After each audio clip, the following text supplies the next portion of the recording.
जय श्री राम सुनो राम स्वामी सन चलन चादुरी मोरे। प्रभु जहूँ मैं पापी अंत काल गति तोरे। लखन सिया रामचंद्र की जय। बाली ने कहा, हे श्री राम जी सुनिए, स्वामी आपसे मेरी चतुराई नहीं चल सकती। हे प्रभु, अंतकाल में आपकी गति शरण पाकर मैं अब भी पापी ही रहा। सुनत राम यदि कोमल बानी, बाली शीस पर से निज पानी। अचल करऊँ तुन तनु राखहूँ प्राणा, बालिका सुन कृपा निधाना।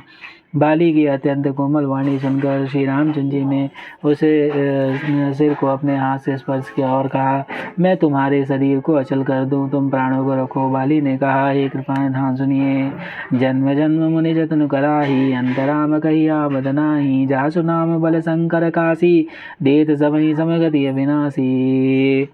मुनिगण जन्म जन्म में प्रत्येक जन्म में अनेकों प्रकार का साधन करते रहते हैं, फिर भी अंतकाल में उन्हें राम नहीं कहा आता, उनके मुख से राम नाम नहीं निकलता। जिनके नाम के बल से शंकर जी काशी में सबको समान रूप से अविनाशी गति मुक्ति देते हैं। ममलोचन गोचर सोइया बा बहुरी के प्रभु अस बन ही बनावा।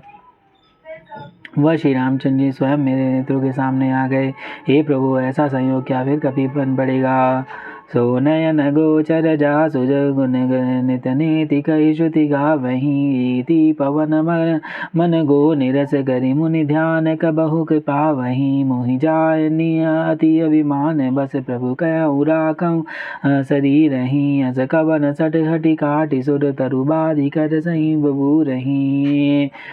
श्रुतियाँ नीति नीति कहकर नित्य जिनका गुणगान करती रहती तथा प्राण और मन को जीत कर एवं इंद्रियों को विषयों के रस से सर्वथा निरस बनाकर मुनिगण ध्यान में जिनकी कभी क्वचित ही झलक पाते हैं, वे ही प्रभु आप साक्षात मेरे सामने प्रकट हैं। आपने मुझे अत्यंत अभिमान वश जानकर यह कहा कि तुम शरीर रख लो, परंतु ऐसा मूर्ख कौन होगा जो हठपूर्वक कल्प वृक्ष को काट कर उसे बबूर के बाढ़ लगवाएगा, अर्थात पूर्ण काम बना देने वाले आपको छोड़कर आपके इस नश्वर शरीर की रक्षा चाहेगा। अबनाथ करि करुणा बिलो कहूँ देहु जो बर मांगहूँ। जही जो निजन मऊ कर्म बसत राम पद अनुराग हूँ। यह तनय मम सम विनय बल कल्याण प्रभु पद लीजिए। गही बाह सुर नर आपन दास अंगद कीजिए। हे नाथ, अब मुझ पर दया दृष्टि कीजिए और मैं जो वर मांगता हूँ उसे दीजिए। मैं कर्म बस जिस योनि में जन्म लूँ वहीं श्री रामचंद्र जी आपके चरणों में प्रेम करूँ। हे कल्याण प्रद प्रभु, यह मेरा पुत्र अंगद विनय और बल में मेरे ही समान है, इसे स्वीकार कीजिए। और हे देवता और मनुष्यों के नाथ, बाह पकड़कर इसे अपना दास बनाइए। रामचरण धन प्रीति करी बालिकी निधन त्याग। समन माल जिमि कंठ ते गिरत न जाई। नाग लखन सिया रामचंद्र की जय। श्री रामचंद्र जी के चरणों में दृढ़ प्रीति करके बाली ने शरीर को वैसे ही आसानी से त्याग दिया जैसे हाथी अपने गले से फूलों की माला गिरना ना जाने। राम बाली निज धाम बढ़ावा, नगर लोक सब व्याकुल धावा। नाना विधि विलाप कर तारा, छोटे केस न देह सबारा। श्री रामचंद्र जी ने बाली को अपने परम धाम भेज दिया। नगर के सब लोग व्याकुल होकर दौड़े। बाली की स्त्री तारा अनेकों प्रकार से विलाप करने लगी। उनके बाल बिखरे हुए और देह की संभाल नहीं रही। तारा विकल देखी रघुराया, दीन ज्ञान हरि लीन ही माया। चिति जल पावक गगन समीरा, पंच रजित अति अधम शरीरा। तारा को व्याकुल देखकर श्री रघुनाथ जी ने उसे ज्ञान दिया और उसकी माया ज्ञान हर ली। उन्होंने कहा, पृथ्वी जल अग्नि आकाश और वायु, इन पांचों तत्वों से अत्यंत अधम शरीर की रचना हुई है। प्रकट सुदन तन तवे आगे शोभा, जीव नित्य कहीं लागी तुम रोवा।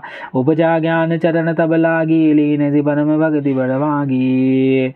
वह शरीर तो प्रत्यक्ष तुम्हारे सामने सोया हुआ है और जीव नित्य है, फिर तुम किसके लिए रो रही हो। जब ज्ञान उत्पन्न हुआ तब वह भगवान के चरणों में लगी और उसने परम भक्ति का वर मांगा। उमा दारु ज्योति की नाई, सबहि न चावत राम गुसाई। तब सुग्रीव आय सुदीना, मृतक कर्म विधिवत सब कीन्हा।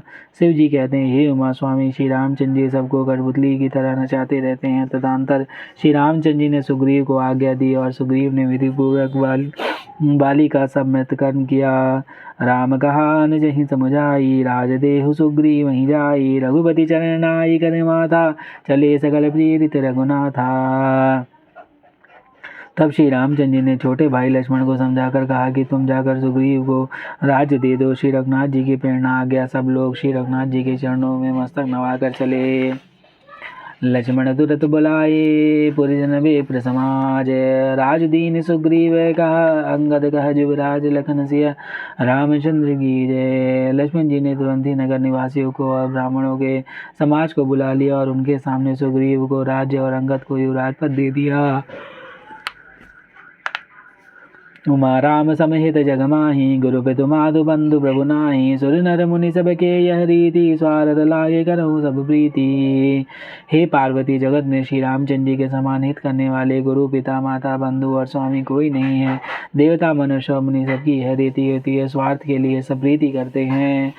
बालिता से व्याकुल दिन राति, तन बहुब्रन चिंतन जल छाती, सोई सुग्रीव कीनि कपिराऊ, अति कृपाल रघुवीर सुभाऊ। जो सुग्रीव दिन रात बाली के भय से व्याकुल रहता था, जिसके शरीर में बहुत से घाव हो गए थे और जिसकी छाती चिंता के मारे चलती रहती थी, उसी सुग्रीव को उन्होंने वानरों का राजा बना दिया। श्री रामचंद्र जी का स्वभाव अत्यंत ही कृपालु है। जानत हूँ अस प्रभु परिहरहि, काहे न विपति जाल जाल नर परहि, उन्हीं सुग्रीव वहीं लीनी बुलाई, बहु प्रकार निपुण नीति सिखाई। जो लोग जानते हुए भी ऐसे प्रभु को त्याग देते हैं, वे क्यों न विपत्ति के जाल में फंसे। फिर श्री रामचंद्र जी ने सुग्रीव को बुला लिया और बहुत प्रकार से उन्हें राजनीति की शिक्षा दी। कह प्रभु सुन सुग्रीव हरीसा, पुर न जाऊ दस चारी वजीसा, गत ग्रीष्म में बरसा ऋतु आई, रहु निकट सैलई प्रभु छाई। फिर प्रभु ने कहा, हे वानरपति सुग्रीव सुनो, मैं 14 वर्ष तक गांव बस्ती में नहीं जाऊंगा।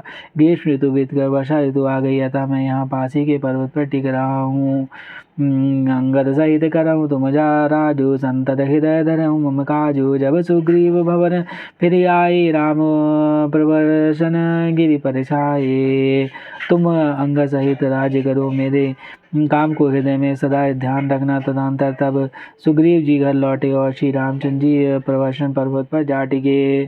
पथमई देवन गिरी गुहा, रघु ऋषि बनाई, राम कृपा निधि कछु दिन, बास कहेंगे आई, लगन सिया रामचंद्र की जय। देवताओं ने पहले ही उस पर्वत पर एक गुफा सुंदर बना सजा रखा था। उन्होंने सोच रखा था कि कृपा के खान श्री रामचंद्र जी कुछ दिन यहाँ आकर निवास करेंगे। सुंदर वन कुसुमति अति शोभा, गुंजत मधुबन कर मधुलोभा, कंदमूल फल पात्र सुहाए, भय बहुत जब थे प्रभु आए। सुंदर वन फूला हुआ धन सुशोभित है, मधु के लोभ से भौरे के समूह गुंजार कर रहे हैं। जब से प्रभु आए तब से वन में सुंदर कंदमूल फल और पत्तों की बहुतायत हो गई। देगी मनोहर शैल अनुपा, रही तहाँ जहाँ निज सहित सुरभूपा, मधुकर खगमग तन धरि देवा, करहि सिद्ध मुनि प्रभु कै सेवा। मनोहर अनुपम पर्वतों को देखकर देवताओं के सम्राट श्री रामचंद्र जी छोटे भाई सहित वहां रह गए। देवता सिद्ध मुनि भौरे पक्षियों पशुओं के शरीर धरकर प्रभु की सेवा करने लगे। मंगल रूप भयो मन तब ते, कीन निवास रमापति जब ते, फटिक शिलादि शोभ्र सुहाई, सुख आसीन तहाँ देव भाई।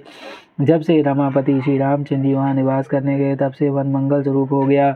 सुंदर स्फटिक मणि और अत्यंत उज्ज्वल शिला, उस पर दोनों भाई सुखपूर्वक विराजमान है। कथा अनेका, भगति विरति विवेका, बरसा काल में गन बछाए, कर जित लागत परम सुहाए। श्री रामचंद्र जी छोटे भाई लक्ष्मण जी से भक्ति वैराग्य और राजनीति के ज्ञान की अनेक कथाएं कहते हैं। वर्षा काल में आकाश में छाए हुए बादल गरजते हुए बहुत ही सुहावने लगते हैं। लक्ष्मण देखो मोरे गण, नाचत बारिद बेगी, बिर बिर तीरथ हरस जस, विष्णु भगत कहूँ देखि, लखन सिया रामचंद्र की जय। पवन सुत हनुमान की जय, उमापति महादेव कौशल किशोर की जय, बाबा विश्वनाथ की जय, माई अन्नपूर्णा की जय, श्री कागुचुंडी महाराज की जय। हरे हरे महादेव।